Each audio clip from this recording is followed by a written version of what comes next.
Dr. Shetlin, tell me about soft tissue injuries.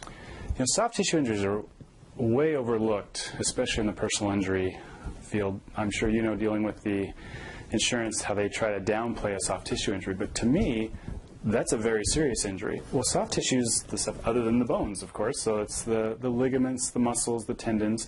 And when we have a soft tissue injury, it's pretty serious because a lot of those soft tissues that we're discussing with auto accidents don't have a good blood supply to heal up. For example, if I had my choice of taking a sledgehammer to my arm and breaking the bone or tearing a muscle versus a soft tissue injury, which means damaging a joint, the ligaments that support the joint, or the discs and ligaments that support the joints in the spine, I would definitely take the sledgehammer to the arm because that has a good blood supply, those tissues, and they will heal up properly.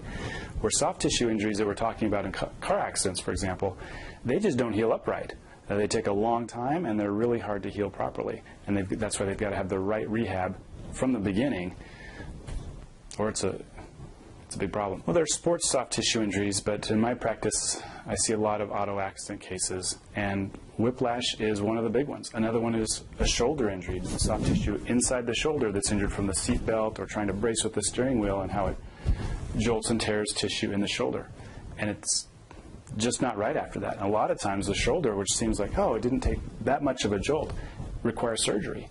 Hopefully I can help them avoid surgery, but not all the time. And sometimes that's where we have to go with it.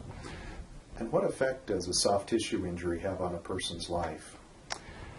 Well, it's one of those hidden type injuries, because you look at a person and you think, oh, what's wrong with you? You look like you're just fine. Why are you complaining that you're in so much pain? And it's some deep, uncomfortable pain.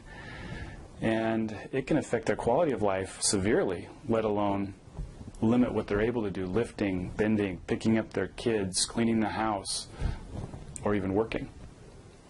So a soft tissue injury is a lot more serious than the insurance companies seem to think. Yeah, sadly the insurance companies are looking at it from that outside perspective. You look fine, you can't be hurt that bad. And I think another example to use on that is a handicap that we know as being deaf. My wife is deaf, and people look at her and think, oh, what's wrong with you? How come you can't understand me? But it's an invisible handicap, and soft tissue injuries can be very similar to that, where people are suffering enormous pain or limitations in their ability, but we just can't see it looking at them from the outside.